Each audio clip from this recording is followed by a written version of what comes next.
ಎಂದಿನಂತೆ ಕಾರ್ಯಕ್ರಮದಲ್ಲಿ ಪ್ರಸಿದ್ಧ ಜ್ಯೋತಿಷಿ ಉಪನ್ಯಾಸಕರು ಪಂಡಿತ್ ದಿನೇಶ್ ಗುರುಜಿ ಅವರು ನಮ್ಮ ಜೊತೆ ಇದ್ದಾರೆ. ಅವ್ರನ್ನ ಕಾರ್ಯಕ್ರಮಕ್ಕೆ ಬರಮಾಡ್ಕೊಳ್ಳೋಣ. ಗುರುಜಿ, ಕಾರ್ಯಕ್ರಮಕ್ಕೆ ಆದರದ ಸ್ವಾಗತ. ಓಂ ಶ್ರೀ ಗುರುಭ್ಯೋ ನಮಃ. ಹರಿ ಓಂ. ಜ್ಞಾನಾನಂದಮಯಂ ದೇವಂ ನಿರ್ಮಲ ಸ್ಫಟಿಕಾಕೃತಿಂ ಆಧಾರಾಂ ಸರ್ವವಿದ್ಯಾನಾಂ ಹಯಗ್ರೀವ ಮುಪಾಸ್ಮಹೆ. ಓಂ ನಮೋ ಭಗವತೆ ವಾಸುದೇವಾಯ. ಓಂ ನಮೋ ನಾರಾಯಣಾಯ. ನಮಸ್ಕಾರ. ಎಸ್ ವೀಕ್ಷಕರೇ, ನಿಮಗೆ ಜ್ಯೋತಿಷ್ಯ ಕಲಿಯುವ ಆಸಕ್ತಿ ಇದ್ರೆ ಕುಟುಂಬ ಸಮೇತರಾಗಿ ಜ್ಯೋತಿಷ್ಯ ಕಲಿಯಬಹುದು. ಹೇಗೆ ಅಂತೀರಾ? ನಕ್ಷತ್ರ ನಾಡಿ ಇರುವುದೇ ನಿಮಗೋಸ್ಕರ ಅಂತ ಹೇಳ್ದ 111ನೇ ಬ್ಯಾಚು ನಾಳೆಯಿಂದ ಆರಂಭವಾಗ್ತಾ ಇದೆ. ಅಂದ್ರೆ ಫೆಬ್ರವರಿ 12ರಿಂದ ಆರಂಭವಾಗ್ತಾ ಇದೆ. ನೀವು ಕುಟುಂಬ ಸಮೇತರಾಗಿ ಜ್ಯೋತಿಷ್ಯವನ್ನು ಕಲಿಯಬಹುದು. ಈಗಾಗಲೇ 65,000ಕ್ಕೂ ಹೆಚ್ಚು ವಿದ್ಯಾರ್ಥಿಗಳು ಗುರುಗಳ ನೇತೃತ್ವದಲ್ಲಿ ಜ್ಯೋತಿಷ್ಯ ಕಲಿತಿದ್ದಾರೆ. ಇವತ್ತಿನ ಸಂಚಿಕೆಯಲ್ಲಿ ಜ್ಯೋತಿಷ್ಯ ಕ್ಲಾಸ್ನಲ್ಲಿ ಏನೆಲ್ಲ ತಿಳಿಸಿಕೊಡಲಾಗುತ್ತದೆ, ಯಾವ ವಿಚಾರ ಬಗ್ಗೆ ತಿಳಿಸಿಕೊಡಲಾಗುತ್ತೆ ಅಂತ ತಿಳಿಸ್ಕೊಡ್ತಾ ಹೋಗ್ತೀವಿ. ಗುರುಜಿ, ನಾಳೆಯಿಂದ ಕ್ಲಾಸ್ ಆರಂಭವಾಗ್ತಾ ಇದೆ. ಒಂದಿಷ್ಟು ವೀಕ್ಷಕರಿಗೆ ಗೊಂದಲಗಳಿರುತ್ತೆ, ಯಾವ ವಿಚಾರ ತಿಳಿಸ್ಕೊಡ್ತಾರೆ, ಯಾವ ವಿಚಾರ ತಿಳಿಸ್ಕೊಡಲ್ಲ ಅಂತ ಹೇಳೋದು. ಅದ್ರ ಬಗ್ಗೆ ಹೇಳೋದಾದ್ರೆ, ಹಿಂದಿನ ಸಂಚಿಕೆಯಲ್ಲಿ ನಾವು ಏನು ತಿಳ್ಕೊಂಡ್ವಿ ಅಂದರೆ, ವಿದ್ಯಾಭ್ಯಾಸದ ಬಗ್ಗೆ ನಾನು ಹೇಳಿದೆ, ಹಾಗೆ ಉದ್ಯೋಗದ ಬಗ್ಗೆ ಹೇಳಿದೆ, ಹಾಗೆ ಬಹಳ ಇಂಪಾರ್ಟೆಂಟ್ ಆಗಿ ಭಾರತದಲ್ಲಿ ಸ್ವಲ್ಪ ತಲೆ ಕೆಡಿಸ್ಕೊಂಡಿರ್ತಕ್ಕಂಥ ವಿವಾಹ ಬಗ್ಗೆ. ಸೊ ಎಷ್ಟು ತಲೆ ಕೆಡಿಸ್ಕೊಂಡಿದ್ದಾರೆ ಅಂತಂದ್ರೆ, ಮದುವೆ ಬಂದ್ಬಿಟ್ಟು ಜನಗಳ ಪ್ರೆಷರಿಂದ ಮಾಡ್ಕೋತಾ ಇದ್ದಾರೆ ಹೊರತು ಮದುವೆ ಮಾಡ್ಕೋಬೇಕು ಆಸೆಯಿಂದ ಅಂತ 50% ಇಲ್ಲ. ಜನರ ಒತ್ತಡ, ಸಾಮಾಜಿಕದಲ್ಲಿರ್ತಕ್ಕಂಥ ಒಂದು ಪಿಡುಗುಗಳು ಅಂತ ನಾವು ಕರಿತೀನಿ ನಾನು, ಇವೆಲ್ಲದರಿಂದ ಮದುವೆ ಆಗ್ತಾ ಇದ್ದಾರೆ. ಇವತ್ತು ಈ ಡಿವೋರ್ಸ್ ಆದಮೇಲೆ ಲಿಟಿಗೇಷನ್ಗೆ ಹೋಗ್ತದೆ ನೋಡಿ. ಈ ಮದುವೆ ಅಂತಕ್ಕಂಥ ಒಂದು ವಿಚಾರ ತುಂಬ ನಾರ್ಮಲ್ ಆಗಿ ಸಂಪ್ರದಾಯದಲ್ಲಿ ನಮ್ಮ ಹಿಂದೂ ಧರ್ಮ ಇದೆ, ಸಂಪ್ರದಾಯ ತೋರಿಸಿದ್ದೀವಿ, ಹಾಗೆ ಮಾಡ್ಕೊಳ್ತಕ್ಕಂಥ ವಿಧಿವಿಧಾನಗಳಿದ್ದಾವೆ. ಇಷ್ಟೆಲ್ಲ ಇದ್ದ ಮೇಲೂ ಕೂಡ ಯಾಕೆ ಜಗಳಗಳಾಗ್ತಾ ಇದ್ದಾವೆ ಅನ್ನೋದು ಒಂದು ಸ್ವಲ್ಪ ಇಂಟ್ರೋಸ್ಪೆಕ್ಟ್ ಮಾಡಬೇಕು. ಇದೆಲ್ಲ ಇದ್ರೂ ಕೂಡ ಜ್ಯೋತಿಷ್ಯದಲ್ಲಿ ಗಲಾಟೆ ತೋರಿಸುತ್ತೆ, ಹೌದು, ಇಲ್ಲ ಅಂತ ಹೇಳಲ್ಲ ನಾನು. ಜ್ಯೋತಿಷ್ಯದಲ್ಲಿ ಮಾನಸಿಕ ಒತ್ತಡಗಳು, ಆಸೆ ಆಕಾಂಕ್ಷೆಗಳು, ಎಕ್ಸ್ಪೆಕ್ಟೇಷನ್ನು ಮತ್ತು ಅಹಂ ಎಲ್ಲನೂ ಕೂಡ ತೋರಿಸುತ್ತೆ. ಅದನ್ನು ಪಾರ್ಟ್ನರ್ ಮೇಲೆ ಪ್ರಭಾವ ಬೀಳ್ತಕ್ಕಂಥದ್ದು ಇರುತ್ತೆ. ಆದರೆ ಸಾಮಾಜಿಕವಾಗಿ ನಾವು ಮದುವೆಗೆ ಒತ್ತಡವನ್ನು ತಂದಿಲ್ಲ. ಯಾರ ಮೇಲೆ ಒತ್ತಡ ತಂದಿಲ್ಲ ಅಂದರೆ, ಆ ಮದುವೆ ಆಗ್ತಕ್ಕಂಥ ನವ ದಂಪತಿಗಳ ಮೇಲೆ ಒತ್ತಡಗಳು ತಂದಿಲ್ಲ. ನಾವುಗಳೆಲ್ಲ ನಮ್ಮ ಅಹಂನ ಬೇಯಿಸ್ಕೊಳ್ತಾ ಇದ್ವಿ. ಹುಡುಗಿ ಸರಿ ಇಲ್ವಾ, ಸರಿಯಾಗಿ ಮಾತಾಡ್ತಾ ಇಲ್ವಾ, ನಡಿ ಕಳ್ಸೋರು ಮನೆಗೆ. ಹುಡುಗಿನ ಸರಿಯಾಗಿ ನೋಡ್ಕೊಳ್ತಾ ಇಲ್ವಾ, ಸಣ್ಣದು ಏನಾರು ಅನ್ನ ನಾವೇನೂ ಅಂದಿಲ್ಲ, ಇವರು ಹಾಕೊಂಡು ಬಾರಿಸಿರ್ತಾರೆ ಮನೆಯಲ್ಲಿ ಅವ್ರನ್ನ, ಅದು ಲೆಕ್ಕಕ್ಕೆ ಬರೋಲ್ಲ. ಆ ಲೆಕ್ಕಕ್ಕೆ ಬರದೇ ಇರ್ತಕ್ಕಂಥದ್ದು ಇವರು ಒಂದು ಸಣ್ಣದು ಏನಾರು ಹೇಳಿದ ತಕ್ಷಣ, ಸೊ ನಮ್ಮ ಮಗಳಿಗೆ ನಾವು ಇದುವರೆಗೂ ಏನೂ ಅಂದಿಲ್ಲ, ಹೂವಿನ ಮೇಲೆ ಇಟ್ಟು ಸಾಕಿದ್ದೀವಿ ಅಂತ ಏನು ಹೇಳ್ತಾರೆ, ಬಟ್ ಅಲ್ಲಿ ಪಾತ್ರೆ ತೊಳೆಯಕ್ಕೆ ಹಾಕಿರ್ತಾರೆ ಮನೆಯಲ್ಲಿ. ಇವೆಲ್ಲ ಸುಮ್ಮನೆ ದಗಲ್ಬಾಜಿಗಳೆಲ್ಲ. ಫ್ಯಾಮಿಲಿ ಇರ್ತಕ್ಕಂಥ ಎಷ್ಟೋ ಜನ ಸುಮ್ಮನೆ ಹಂಗೆ ಹಿಂಗೆ ಇದೆಲ್ಲದಕ್ಕೂ ಮೂಲ ಕಾರಣನೇ ಈಗೋ.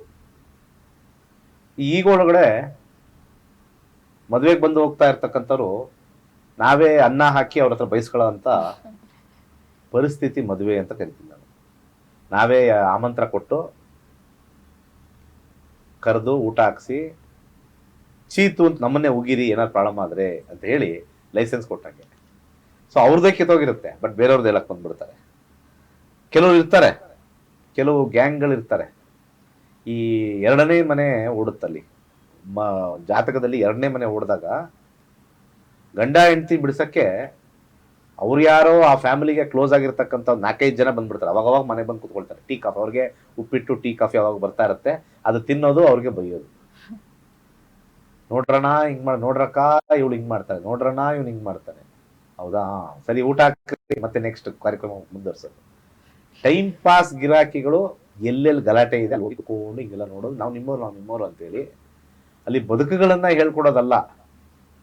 ಇಲ್ಲೆಲ್ಲ ಮಾತಾಡಿ ಆಚೆ ಹೋಗಿ ಮತ್ತೆ ಸರಿ ಇಲ್ಲ ಬಾ ಅವರು ಅಂತೇಳಿ ಅವ್ರು ಅಲ್ಲೇ ತಿನ್ಬಿಟ್ಟು ಅಲ್ಲೇ ಸರಿ ಇಲ್ಲ ಬಾ ಅಂತ.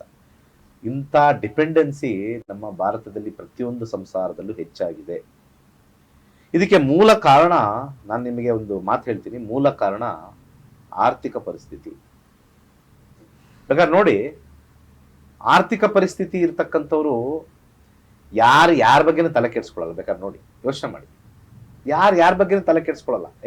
ನಮ್ಮ ಹತ್ರ ದುಡ್ಡಿದೆ, ನಮ್ಮ ಜೀವನ ನಾವು ಸರಿ ಮಾಡ್ಕೋತೀವಿ, ಕಿತ್ತೋಯ್ತಾ ಬೇಡ ಇನ್ನೊಂದು ಮಾಡ್ಕೊಳ್ತೀವಿ, ಇಲ್ಲಾಂದ್ರೆ ನಾವು ಸರಿ ಮಾಡ್ಕೊಳಕ್ ನಮ್ಗೆ ಗೊತ್ತು, ಕೋರ್ಟ್ಗೆ ಹೋಗ್ತೀವಿ, ದುಡ್ಡು ಚೆಲ್ತೀವಿ, ಏನೋ ಮಾಡ್ತೀವಿ, ಏನೋ ಹೇಳ್ತಾರೆ ದುಡ್ಡಿರೋರ್ದು. ಈ ದುಡ್ಡಿಲ್ದೇ ಇರೋರು ಅರ್ಧಂಬರ್ಧ ಇರೋರಿಗೆ ಕನ್ಫ್ಯೂಷನ್ ಆಗಿ, ಕಿತ್ತಾಡಿ, ಲಬ್ಬಂಡಿ ಆಗಿ, ಆ ಹೆಣ್ಮಗಳು ಏನಾದರೂ ಸುಮ್ಮನೆ ಇದ್ಬಿಟ್ರೆ ಮನೆಗೆ ಹೋಗಿ ಅಕ್ಕಪಕ್ಕದವರೇ ಸ್ಟಾರ್ಟ್. ಏನು ನಿಮ್ಮ ಮಗಳು ತವ್ರ ಮನೆಗೆ ಬಂದ್ಬಿಟ್ಟಿದ್ದಾಳೆ, ಅವ್ರ ಅತ್ತೆ ಮನೆಗೆ ಹೋಗಿಲ್ವಾ, ಯಾಕೆ ಗಂಡ ನೋಡ್ಕೋತಾ ಇಲ್ವಾ, ಫುಲ್ಲು ಚುಚ್ಚು ಮಾತು. ಇದೇ ಕರ್ಮಫಲ ಅಂತ ನಾನು ಹೇಳೋದು. ಜ್ಯೋತಿಷ್ಯದಲ್ಲಿ ನಾವು ಏನು ಮಾತಾಡ್ತೀವೋ ಅದು ನಮಗೂ ಬಂದ್ಬಿಡುತ್ತೆ ಫ್ಯೂಚರಲ್ಲಿ. ಅನೇಕರು ಯಾರ್ಯಾರು ಆಡ್ಕೊಂಡಿರ್ತಾರೆ ಲೈಫಲ್ಲಿ, ಅದು 8ನೇ ಮನೆ ಅವ್ರದ್ದು. ಆ 8ನೇ ಮನೆ ಹೆಂಗಿದೆ ಅಂದರೆ ಹಿಂಗೆ ಬರೋದು ಹಿಂಗಿರುತ್ತಲ್ಲ ಮೇಲೆ, ನೀವು ಹೆಂಗೆ ಬರೋದು ಅದು ವಾಪಸ್ ಅಲ್ಲಿಗೆ ಬರ್ತದೆ. ಯಾರು ನೀವೆಲ್ಲ ಆಡ್ಕೊತೀರ ಪಕ್ಕದ ಮನೆ, ಎದುರುಗಡೆ ಮನೆ, ಇನ್ನೊಬ್ರದ್ದು, ಆ ಟೈಮಲ್ಲಿ ನಿಮ್ಮ ಮಕ್ಕಳದು, ನಿಮ್ಮ ಜೀವನ ಚೆನ್ನಾಗಿ ನಡೀತಾ ಇರುತ್ತೆ. ಅದೊಂದು ಸೈಕಲ್ ಕಾಯ್ತಾ ಇರುತ್ತೆ. 2 ವರ್ಷ 3 ವರ್ಷ ಅಂದರೆ ನಿಮ್ಮ ಮನೇಲೇ ನಡೆಯುತ್ತೆ. ನಿಮ್ಮಲ್ಲೇ ನಡೆದಾಗ ನೀವು ಅವಾಗ ಜಡ್ಜ್ ಆಗಿಬಿಡ್ತೀರ. ಇನ್ನೊಬ್ಬರ ಮನೇಲಿ ನಡೆದಾಗ ನೀವು ಲಾಯರು, ವಾದ ಮಾಡ್ತೀರಾ. ನಿಮ್ಮ ಮನೇಲಿ ಆದಾಗ ನೀವು ಜಡ್ಜ್ ಆಗಿಬಿಡ್ತೀರ. ಇದೇ ನಾವು ನ್ಯಾಯವನ್ನೇ ಕೊಟ್ಬಿಡ್ತೀವಿ ಅಂತ. ಜಡ್ಜ್ ಏನು ಕೆಲಸ? ನ್ಯಾಯ ವಿತರಣೆ ಮಾಡ್ತಕ್ಕಂಥದ್ದು. ಸೊ ಅದಕ್ಕೆ ಜ್ಯೋತಿಷ್ಯ ನಾವು ಏನೇ ಹೇಳಿದ್ರು ಕೂಡ ಸಾಮಾಜಿಕವಾಗಿರ್ತಕ್ಕಂಥ ಈ ಒಂದು ಒತ್ತಡದಲ್ಲಿ ಜ್ಯೋತಿಷ್ಯ ಸರಿ ಬರಲ್ಲ.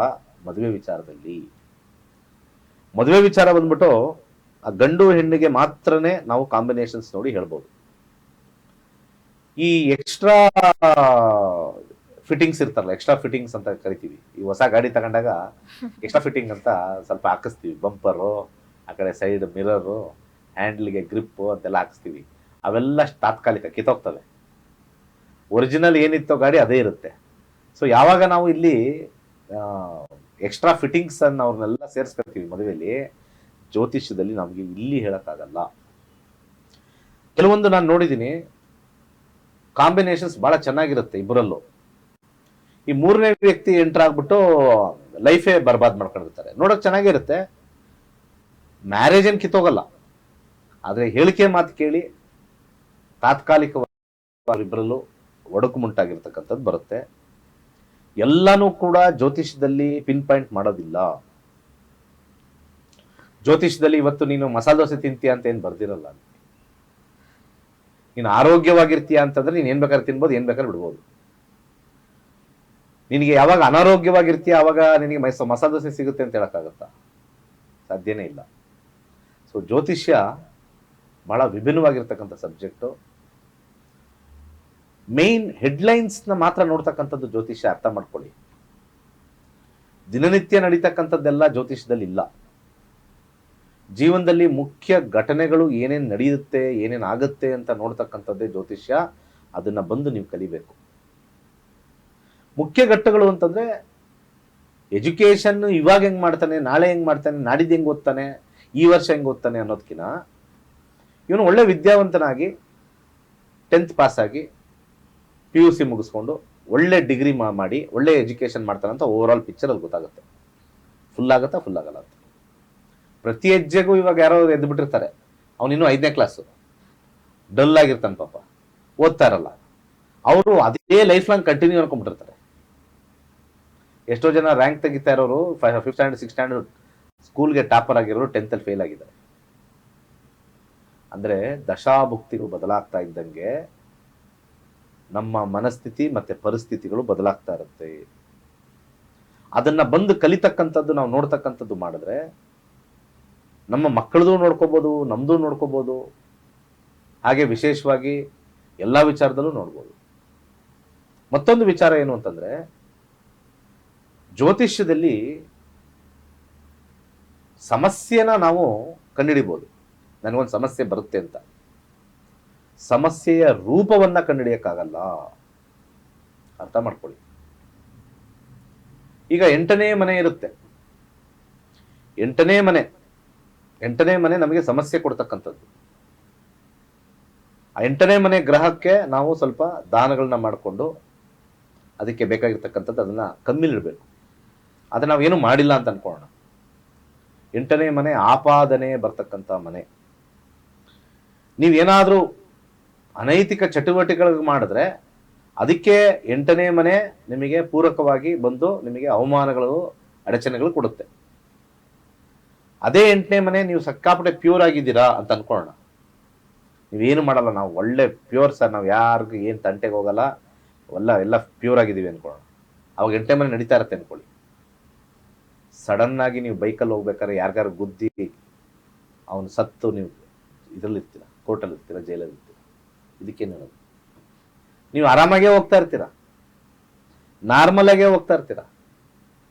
ಇದು ಪ್ರಾರಬ್ಧ ಕರ್ಮ ಅಂತಕ್ಕಿಂತ ಹೆಚ್ಚಾಗಿ ಹಿಂದಿನ ಜನ್ಮದ ಸಂಚಿತ ಕರ್ಮದಿಂದ ಬಂದಿರತಕ್ಕಂಥದ ಒಂದು ಕರ್ಮ ಅಂತ ತಗೊಳ್ಬೇಕು. ಯಾವಾಗಲೂ ನಾವೆಲ್ಲ ತಾತ್ಕಾಲಿಕವಾಗಿ ಎಲ್ಲರೂ ನೋಡ್ತಾ ಇದೀವಿ. ಇವಾಗ ಏನಾಯ್ತು ಅವ್ರಿಗೆ, ಏನಾಯ್ತು ಅವ್ರಿಗೆ ಆಕ್ಸಿಡೆಂಟ್ ಆಯ್ತಾ, ಅವ್ರಿಗೆ ಕಳ್ತನ ಮಾಡಿದ್ರ, ಅಥವಾ ಇನ್ನೊಂದು ಯಾವುದೋ ಒಂದು ಸಮಸ್ಯೆಯಿಂದ ಅವ್ರಿಗೆ ಅವಮಾನಗಳಾಯ್ತಾ ಅಂತ ನಾವು ಮೇಲ್ನೋಟದಲ್ಲಿ ನೋಡ್ತೀವಿ.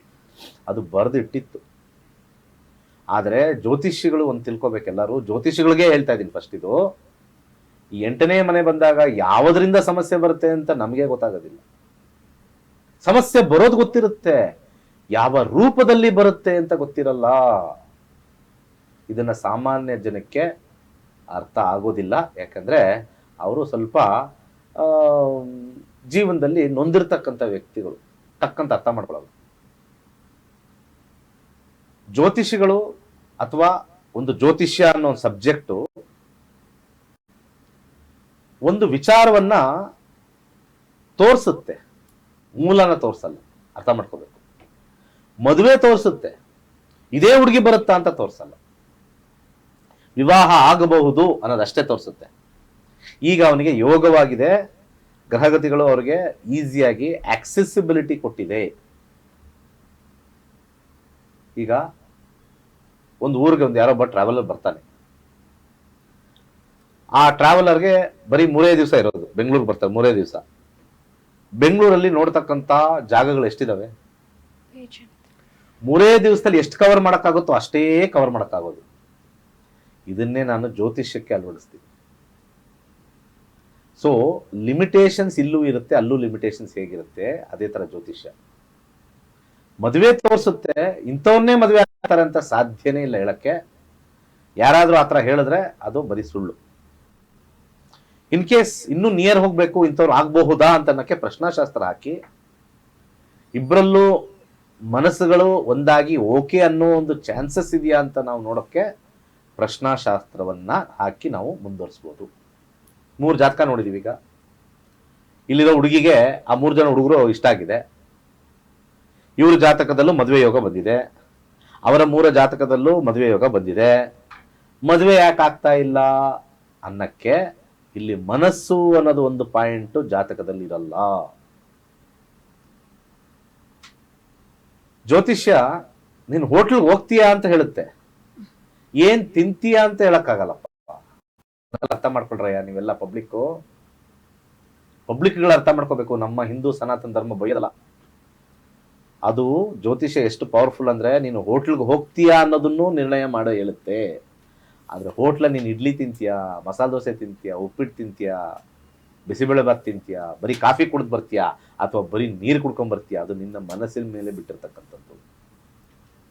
ಹಾಗೇನೆ ಇವರ ಜಾತಕದಲ್ಲಿ ಮದುವೆ ಯೋಗ ಇದೆ, ಚೆನ್ನಾಗಿದೆ.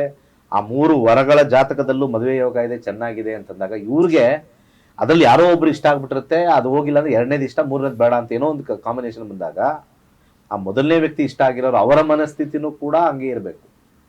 ಅವರು ಹೋಟೆಲ್ಗೆ ಬಂದಿದ್ದಾರೆ, ಇದೇ ಮಸಾಲೆ ದೋಸೆ ತಗೊಳ್ತಾರ ಅಥವಾ ಇನ್ನೊಂದು ಸೆಟ್ ದೋಸೆ ತಗೊಳ್ತಾರ, ಅದು ಅವ್ರಿಗೆ ಬಿಟ್ಟಿರೋದು. ಯಾಕಂದ್ರೆ ಅವ್ರಿಗೆ ಹೋಟೆಲ್ಗೆ ಬರೋ ಪ್ರವೇಶ ಜಾತಕದಲ್ಲಿ ತೋರಿಸಿದೆ. ಇದನ್ನಿಷ್ಟು ನೀವೆಲ್ಲ ಪಬ್ಲಿಕ್ ಅವರು ಅರ್ಥ ಮಾಡ್ಕೊಂಡ್ರೆ ಜ್ಯೋತಿಷದಲ್ಲಿ ಇವ್ರಾಗ್ತಾರ ಮದುವೆ, ಅವ್ರಾಗ್ತಾರ ಮದುವೆ, ಇದೇ ಸಿಗುತ್ತಾ ಅದೇ ಸಿಗುತ್ತಾ ಅಂತ ಹುಚ್ಚು ಪ್ರಶ್ನೆಗಳು ಕೇಳೋದಿಲ್ಲ. ಸೊ ಹಾಗೆ ಮತ್ತೆ ಬರೋಣ.